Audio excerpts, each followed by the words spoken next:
you may be liable under this. But I think there's a prosecutorial discretion. Am I wrong on that? In general? Well, no, the prosecutors have discretion on whether they're going to prosecute something. Okay. I'm sorry, prosecutorial immunity. That There's not? I don't know what is on the books regarding that. Okay. All right, let's move on to, thank you, welcome. Let's move on to our last testifier, please, Representative Vita. You've been very, very patient, very patient. I'm Thank you, very Representative patient Vita. I'm very patient because the previous testimony has covered every point that I wish to have made, so you got a early lunch. Wonderful, wonderful, we love that. Thank you, sir. Okay, question for Representative Is it Stone? possible if we have time to ask Representative Hoell one question about the form you provided on the hospital? Yes, it is. With regards to the definition of firearms in this form, I was curious what the difference was between the $5 tax and the $200 tax, and I noticed that the $5 tax applies to any other weapon, which is item 5 on this. I'm looking at the definitions page, item C, which is firearms. Yes. Number 5, any other weapon is defined in 18 U.S.C., et cetera. And then there's also item 8, a destructive device. Can you talk a little bit about some of the non-firearms pieces? You talked a little bit about the silencers Right. and suppressors, but Okay. how would this affect some of the other things that people that might not be thinking about in terms that are covered as a firearm? Okay. Any other weapon falls down into someone manufactures. The only one that I've ever seen that was sold as in any other weapon was a shotgun with like a 6-inch barrel, pump shotgun with a 6-inch barrel. It was made by a company out of Florida. It didn't fall under short-barreled rifles because it didn't have rifling. So it fell under any other weapon. So it was a $5 transfer fee versus if you did the same thing to a rifle, it would be a $200 transfer fee.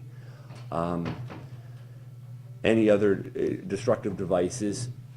Destructive devices at the federal level includes all sorts of items. I don't know that people are going to start manufacturing, I'm going to use the proverbial hand grenades, right?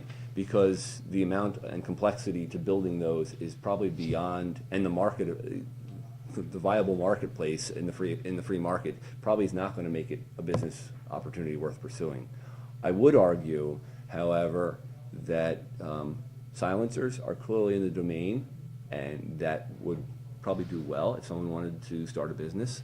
1911s, as Mr. Wheeler said earlier, which is a very popular 45 caliber handgun, whereas there's about a dozen rather complex machined parts in there, and then the rest are springs, screws, other miscellaneous hardware. Someone would probably take the business opportunity and pursue going after and manufacturing and selling those.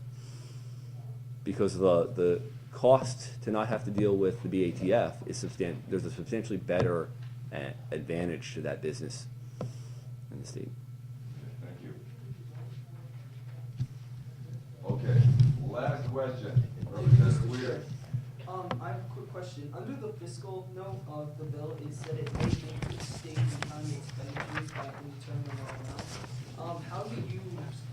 What do you believe that it will affect the expenditures on the state and county level? I do not believe that it will. Understand that I have no authorship in the fiscal notes portion of this. That's what comes to me as a co-sponsor. I don't see how this is going to impact us as a state. We're really not collecting any revenue off of the fees that are paid to the BATF. So we're not going to lose that revenue. Okay. In fact, I would argue that the additional manufacturing that could take place in the state of New Hampshire would be a boost to things like the BET, BPT, which would help our bottom line in the state as opposed to put us further in the red. Representative Vincent, did you have a comment? Yeah, I believe, having read the fiscal comment, fiscal note, that it is targeted at the cost of prosecuting federal or state individuals who are interfering with New Hampshire-made firearms based upon federal law. And so it's a prosecutorial cost. All right, we're going to close this hearing. We're going gonna send this to a subcommittee, rather complex bill.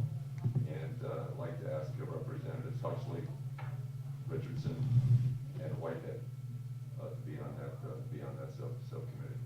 And first name, Representative, of course, is the chair of the subcommittee. So with that,